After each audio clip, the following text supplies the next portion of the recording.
세상에 여러 믿음이 있습니다. 사람의 특징, 스타일, 기질, 여러 가지 모양에 따라 각 사람마다 각양각색의 믿음이 있다 생각이 됩니다. 오늘 믿음의 이야기를 하려고 하는데요. 더욱더 교회에서는 중요하게 강조할 만한 것이 믿음에 대한 얘기입니다. 왜냐하면 우리가 믿음을 온전하게 준비되지 못하면 하나님이 기뻐 받으시는, 인정하시는, 합당히 여기시는 그러한 믿음, 나를 능히 구원할 수 있는 믿음을 준비하지 못하고서는 천국에 들어갈 수가 없기 때문입니다. 가라지의 믿음도 안 되고요. 또 거짓 믿음도 안 됩니다. 열매 없는 믿음도 안 되고 주님께서 너는 기준 이하다 인정치 못하시는 믿음도 아닙니다. 우리의 믿음은 정말로 주님이 원하시고 또 천국에 능히 들어갈 수 있을 만큼의 그런 믿음, 그런 믿음의 결실들, 그런 믿음을 이 시간 추구하시고 찾으시는 여러분 되시길 축원합니다. 41절, 42절은 사실 앞부분의 뒷부분 결말의 이야기입니다. 그 41절 앞부분의 이야기가 무슨 이야기냐? 요한복음 4장 41절 앞부분의 이야기는요, 사마리아를 지나가시다가 수가라고 하는 마을 동네에 들어가셔서 그 여인네를 구원하시고 그 여인네로 말미암아 사마리아 그 온 지경에 있는 사람들, 그 동네 사람들을 모두 구원케 되는 그 이야기를 담고 있습니다.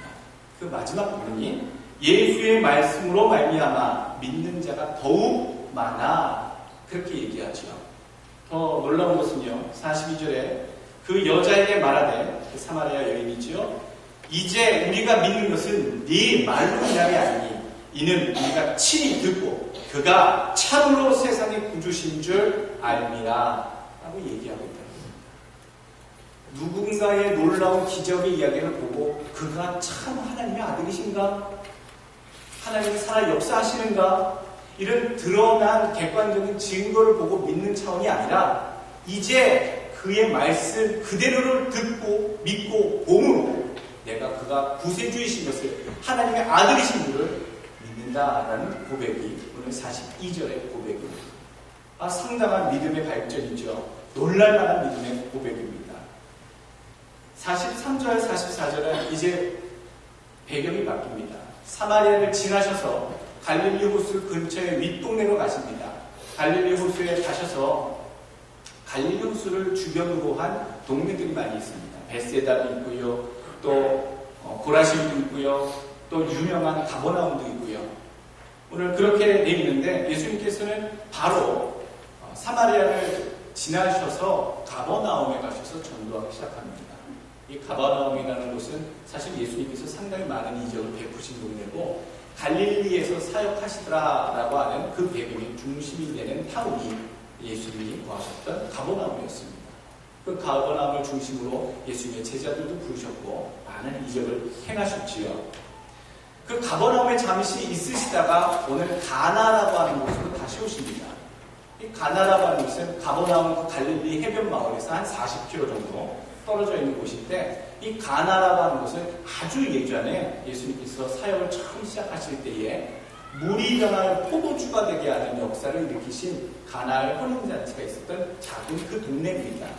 그 동네에 다시 오게 됐을 때에 오늘 왕의 신하라고 하는 이 아픈 아들, 죽을 병에 걸린 아들을 둔 아버지를 만나 놀라운 하나님의 역사를 주님께서 보여주시는 이야기가 오늘 후반부까지 전해지고 있습니다. 가버나움의 믿음의 모습, 그리고 왕의 신하의 믿음의 모습, 그리고 주님께서 먼저 말씀하셨던 이 사마리아 사람들의 믿음의 고백, 이 고백과 이런저런 모양의 믿음의 모습을 보시면서 나의 믿음의 모습은 어떤 모습으로 주님께 보여드려야겠구나, 나는 어떤 믿음이 되어야 하겠구나, 믿음의 정도를 이 시간에 찾으시길 축원합니다. 여러 믿음의 종류가 있다고 말씀드렸습니다. 보아야 하는 믿음도 있습니다. 보지 못하면 못 믿는 믿음이지요. 성경에 어떤 자의 믿음입니까? 도마라고 하는 12제자 가운데 한 명, 내가 예수님의 손에 손가락을 그 못자국에 손을 집어넣지 않고서는 내가 믿을 수 없다.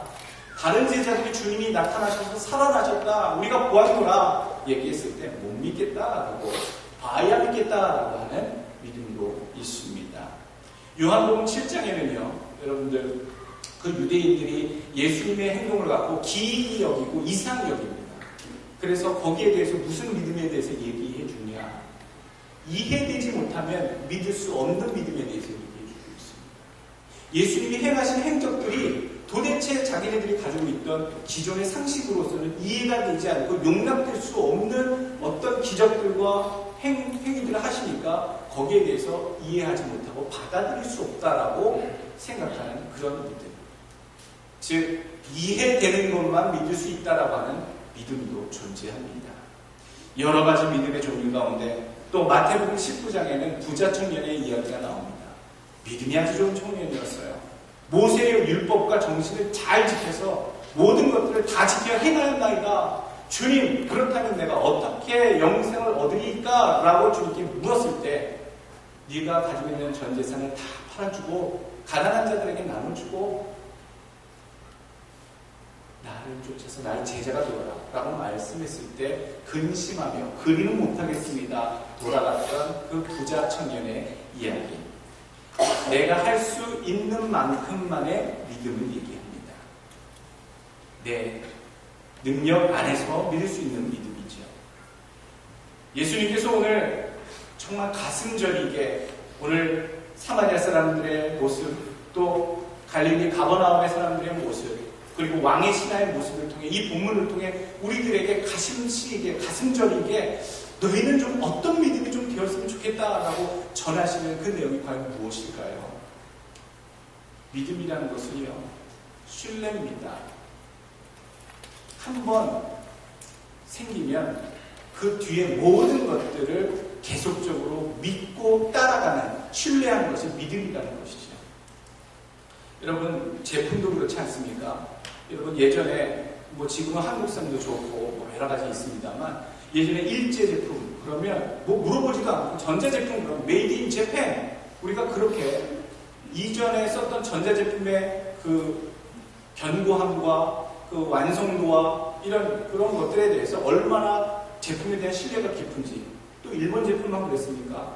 메이드 인 저머니 그러면 정말 고가고 비싼데도요, 왜 독일제야? 그러면 그 한마디에 값어치가 있는, 그만큼 비싸도 가지고 소유할 만한 그런 제품으로 우리가 신뢰를 하며 그것을 하지 않았습니까? 제가요, 캐나다에서 있을 때 가자마자 칫솔을 샀는데, 전동 칫솔을 샀어요. 전동 칫솔을 샀는데 그게 벌써 캐나다 7년, 여기 와서 7년이니까 14년이 됐는데요. 전동 칫솔이, 상표명은 거론하지 않겠습니다. 전동 칫솔이 지금도 생생하게 충전돼 있고 너무너무 잘 돼요. 꼭지만 바꿔서 지금까지 썼어요. 얼마나 칫솔 사는 비용을 저렴하게 세이브했는지 몰라요. 그걸 볼 때마다 저는 메이드 저머니 역시 내가 이것이 몇 년 더 쓰든지 간에 다음에 꼭 이걸 또 사야겠다라고 하는 그런 신뢰가 마음에 들더라고요. 한두 번 써본 게 아닙니다. 그저 한 번 써봤는데도 다음에 내가 이것을 꼭 다음에 또 취할 것이다, 믿고 쓰겠다라고 하는 제품에 대한 신뢰가 우리 인생살이 가운데서도 있다는 것이지. 매번 그래도 한번 써봐야 믿어보지, 끝까지 가봐야 알지, 이런 것이 아니라 한 번 신뢰해서 그것이 마음속에 실망 주지 아니하고 신뢰를 끝까지 줬다면 그 다음의 것들은 검증하지 않고 될 줄로 믿고 성능을 발휘할 줄 믿고 쓰는 마음이 믿음이라는 겁니다. 믿음의 본질은 원래 그렇습니다. 어느 한 계기가 되어서 믿을만하다고 판단되면, 믿음이 가면 그 뒤로는 그것을 끝까지 신뢰해 주는 것이 믿음의 본질입니다. 예수님 근데도 탄식하십니다. 믿음의 본질이 그러하기 때문에 오늘 가버나움에 계시면서 탄식하십니다. 어떤 믿음을 보시고 그렇게 가슴 아파하고 탄식하셨을까? 오늘 45절과 48절에 한번 보시지요. 오늘 48절에 예수님께서 어떤 탄식을 하십니까? 예수께서 이르시되 너희는 표적과 기사를 보지 못하면 도무지 믿지 아니하리라.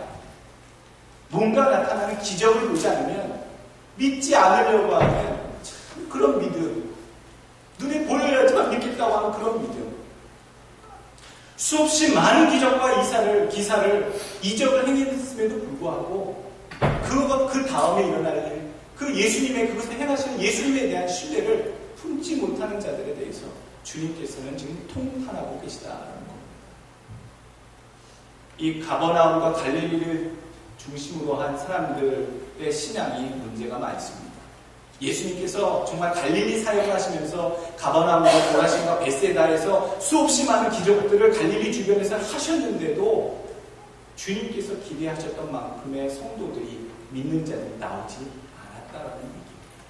오히려 지나가는 과정에 있었던 그 사마리아 사람, 뜻하지 않은 여인에게 복음을 증거하고 참 예배에 대해서 증거했던 그 계기로 알게 됐던 그 사마리아 사람들이 오히려 더 많이 예수를 믿음지라라고 하는 반전의 이 현상들을 보면서 믿음이 어떠해야 하는지 우리 보여주고 계시다는 것이지요. 45절 말씀 한번 보시죠. 갈릴리 사람들이 어떤 스타일입니까?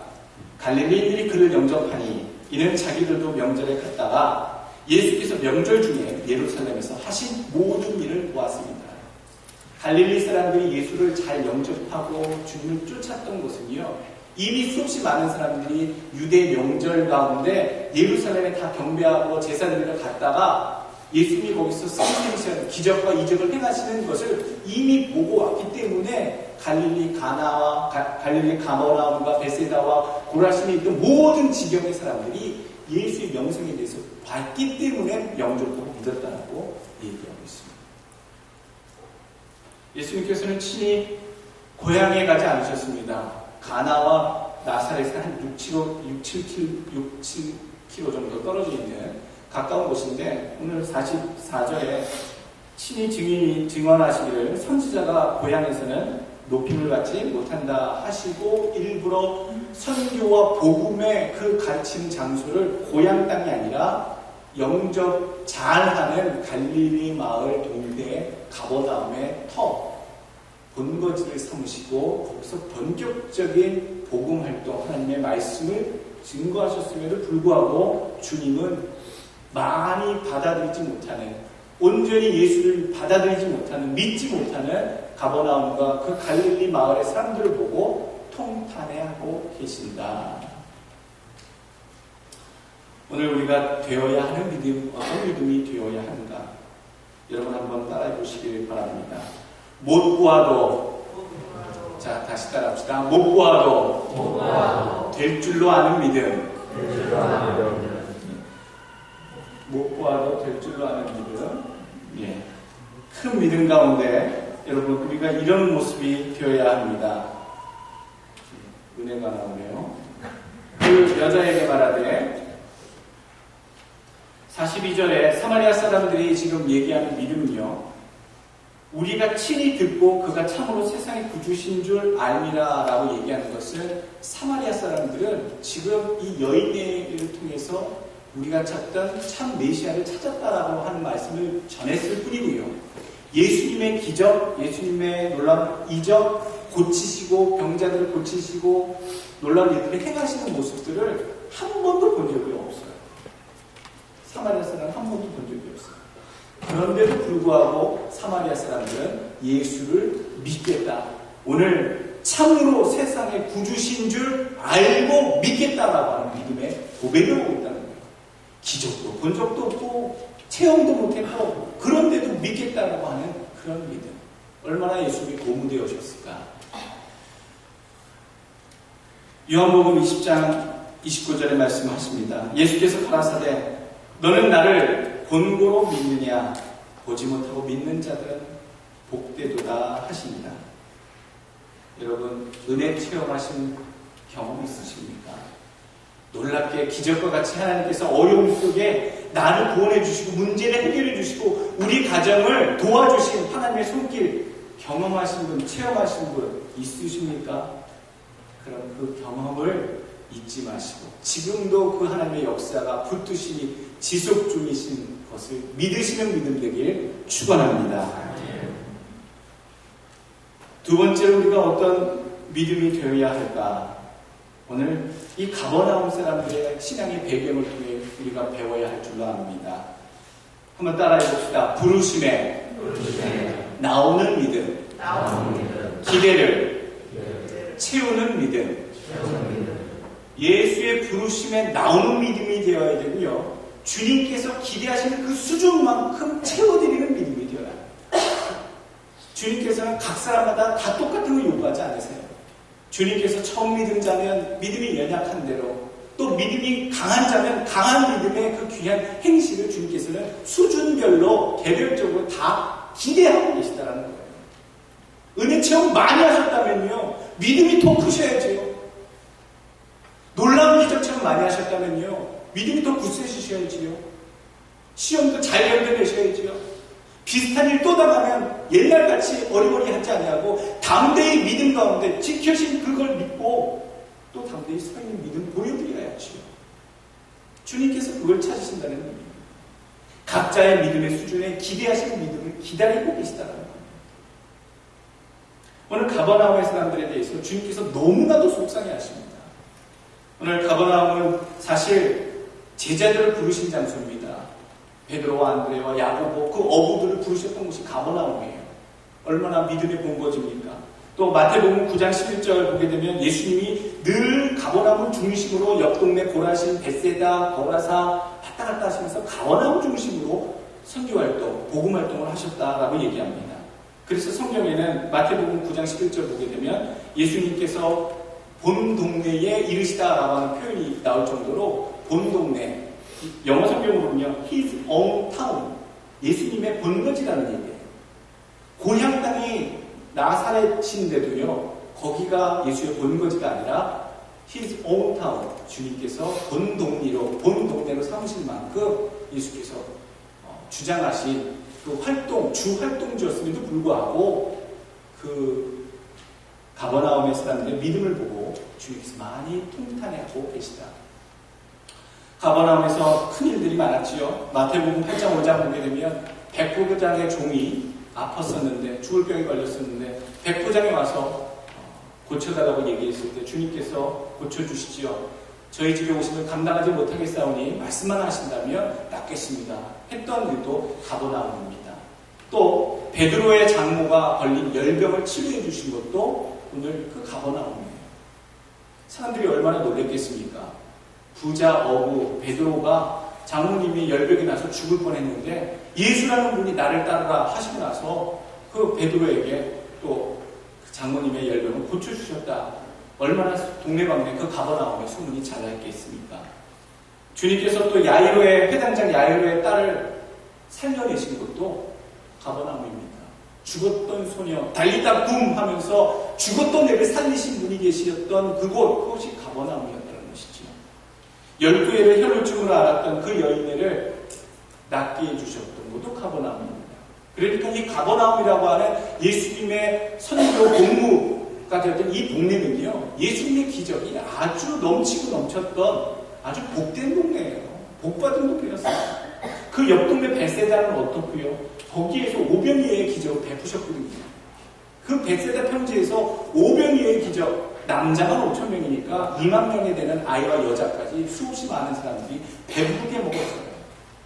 그 현장에서 멀지 않은 곳에 예수님이 계셔서 선교활동하고 계셨는데 얼마나 복된 마을입니까? 근데 그 마을을 향하여 주님께서 통탄하고 계시다는 거예요.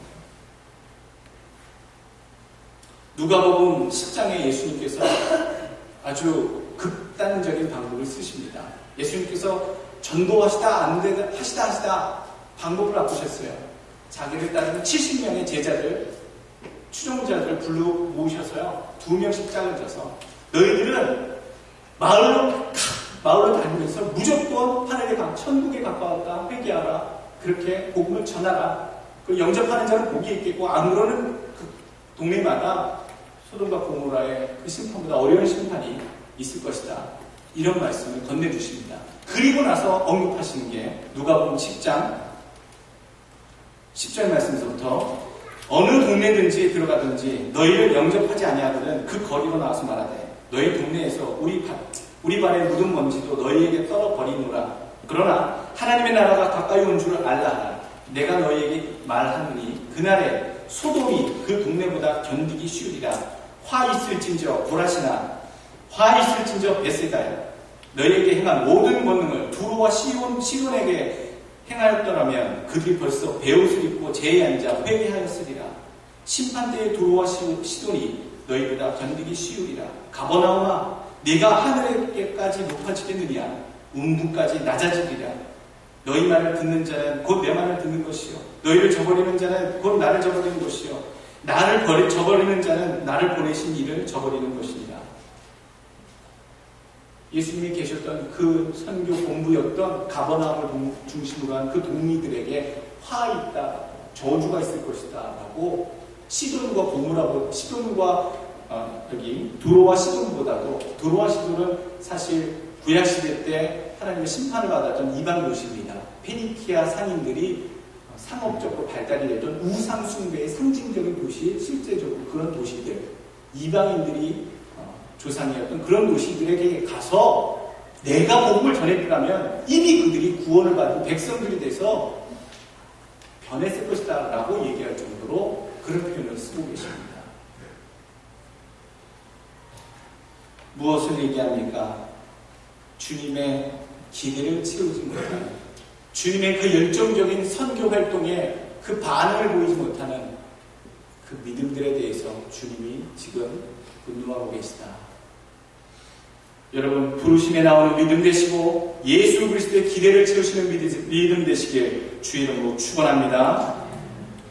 주의 이름으로 축원합니다. 왕의 신화가 나옵니다.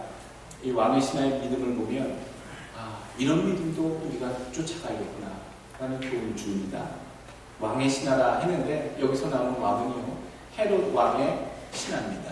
근데 헤롯이라 불리는 왕이 예수님 전부 당시에 많이 있었어요. 헤롯 성전을 증축한 왕, 헤롯 대왕이고요. 지금 예수님 때에는 그 헤롯 대왕이 죽고 나서 헤롯 대왕이 충이 먹어 죽지요. 헤롯 대왕이 죽고 나서 그의 아들들이 그의 아버지의 나라를 나누어서 다스리던 그런 분봉 왕의 시대, 즉 헤롯 안티파스의 왕의 신하, 이름은 안 나옵니다만 그냥 왕의 신하라고 얘기하고 있습니다. 이 왕의 신하가 가나에 와 있어요. 예수님께서 가나를 방문하고 계시다는 얘기를 듣고 그 가버나움에서 가나로 온 것이 아니라 원래 가나에는 왕실의 소유주가 있었던 곳입니다. 그래서 왕실의 소유지를 관리하고 있던 관리 총책이었던 왕의 신하가 가나에 때마침 오신 예수님을 찾아가고 있는 겁니다. 지금 어디입니까? 가버나움에서 파견근무 나와 있는, 가나에 파견근무 나와 있는 이 왕의 신하가 가버나움에 지금 아들이 죽게 돼 있는 병에 걸려 있다는 것을 알기 때문에 지금 예수께 나왔다는 얘기예요. 예수님의 기적을 본 적도 없어요. 듣기는 했겠지요.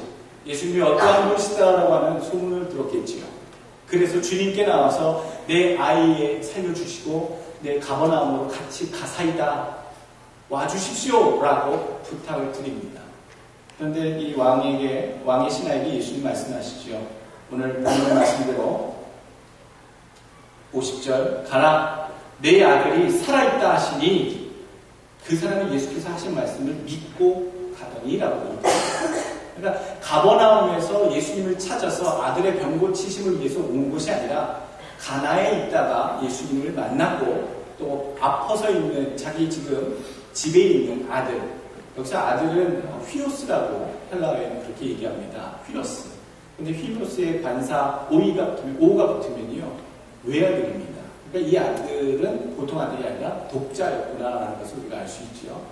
참 소중한 아들의 죽을 병을 때마침 파견 나와 있었던 가나에 오신 예수님의 옆에 나온 이 왕의 신하가 예수님께서 같이 가주시지는 않았지만 살았다, 나음을 받았다라고 하는 그 말씀만 듣고 자기 집으로 가기 시작했다는 얘기입니다. 그걸 믿었다는 거예요. 자기가 원했던 대로 주님께서 함께 가주시지도 않았어요. 자기가 원했던 대로 그렇게 행동해 주시지도 않았어요. 들어주시지 않았지만 그 아이가 나았다, 살았다 그 말씀만 하신 것만으로도 믿고 자기 집으로 가버나움으로 되돌아갔다는 얘기입니다. 가던 중에 자기 집에서 자기에게로 오는 자기 집의 종들을 만나서 그 아이가 다시 살아났다라고 하는 그런 병환이 호전됐다고 하는 나았다라고 하는 소식을 전해 듣습니다. 시간을 때맞춰 보니까 오늘 제7시더라라고 얘기하죠. 예수님께서 말씀하셨던 그 순간과 아이가 병에서 회복됐던, 호전됐던, 나았던 그 순간이 똑같았다라는 걸 확인하게 됩니다. 저녁 7시가 아니라 그 유대인들은 아침 6시가 해가 뜨는 시간이 첫 1시입니다. 그래서 0시입니다. 6시가. 그래서 7시는 1시가 되고요. 그러니까 성경에 나와 있는 제7시는요, 오후 1시. 유대인들은 항상 해가 뜨는 아침 그 순간서부터 하루가 시작된다고 생각하기 때문에 오늘 제7시는 1시, 오후 1시에 아이가 호전되었다라고 하는 그런 확신을 갖게 됩니다. 오늘 왕의 신하의 믿음은요, 이런 믿음입니다. 한번 따라해 보시죠. 말씀을 믿는 믿음은 이미 응답된 믿음입니다. 말씀 그 자체가 될 줄로 믿는 믿음은요, 그것이 이미 이루어진 믿음이라는 겁니다. 그것이 장차 이루어질 것이 아니라 그것을 믿는 그 순간 된 줄로 믿으시는 믿음 되시길 축원합니다. 오늘 말씀대로 믿는 믿음 한 가지 더 있습니다. 이 왕의 신하가 보여주는 마지막 한 가지 더 보여주는 믿음은요, 54절, 53절에 나옵니다. 그의 아버지가 예수께서 내 아들이 살아있다 말씀하신 그때인 줄 알고, 뒤에 보시죠.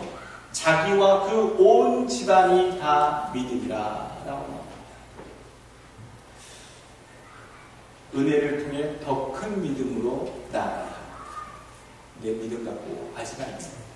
주님께서 바라시는 그 믿음, 그 현상, 은혜 체험하는 그 순간에 주님께서 바라시는 것은 더 큰 믿음으로 나아가는 걸 원하신다는 겁니다.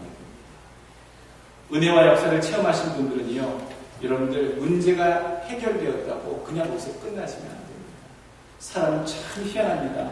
화장실 들어갈 때, 화장실 나올 때 다르다고 합니다.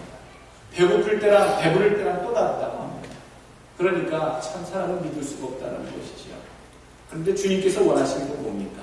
놀라운 은혜를 체험했다면, 기적을 맛보았다면, 문제가 해결되었다면 그것을 받고 안주하고 즐거워하는데 머무르지 말고 그것을 통해 함께하신 하나님을, 이후에도 함께하신 하나님을 믿는 그 믿음으로 더 나으라고 하는 주님의 교훈이 오늘 우리에게 주고 있다는 얘기입니다. 문제 해결되셨습니까? 기도 응답 받으셨습니까? 거기에 만족하지 마십시오. 주님께서 왜 응답해 주셨겠습니까? 왜 문제 해결해 주셨겠습니까? 나 하나님 여호와가 너를 통해 은혜를 베풀고 역사하고 축복해 주신다. 왜 그렇게 보여주시겠습니까? 그걸 통해 하나님을 더욱더 신뢰하고 하나님을 더 믿는 믿음으로 더 큰 믿음의 발전과 발걸음을 하나님께 보이라고 하는 하나님의 바람이 담겨져 있다는 얘기입니다. 기도 응답 받으실 때에 명심하십시오. 문제가 해결되시면 명심하십시오. 더 큰 믿음으로 나아가야지. 오늘 이 왕의 신하처럼 더 큰 믿음으로 주님의 칭찬을, 하나님의 칭찬을 듣는 엘센트로 성도들 되시길 주의 이름으로 축원합니다. 네 가지 기억하십시오. 보지 못해도 믿는 믿음이 되십시오. 주님의 기대를 채워드리는 믿음이 되십시오. 또한 말씀대로 응답된 줄로 믿는 믿음이 되십시오. 응답받았을 때 더 큰 믿음을 보여드리는 그러한 믿음이 되십시오. 여러분의 믿음이 되시길 축원합니다.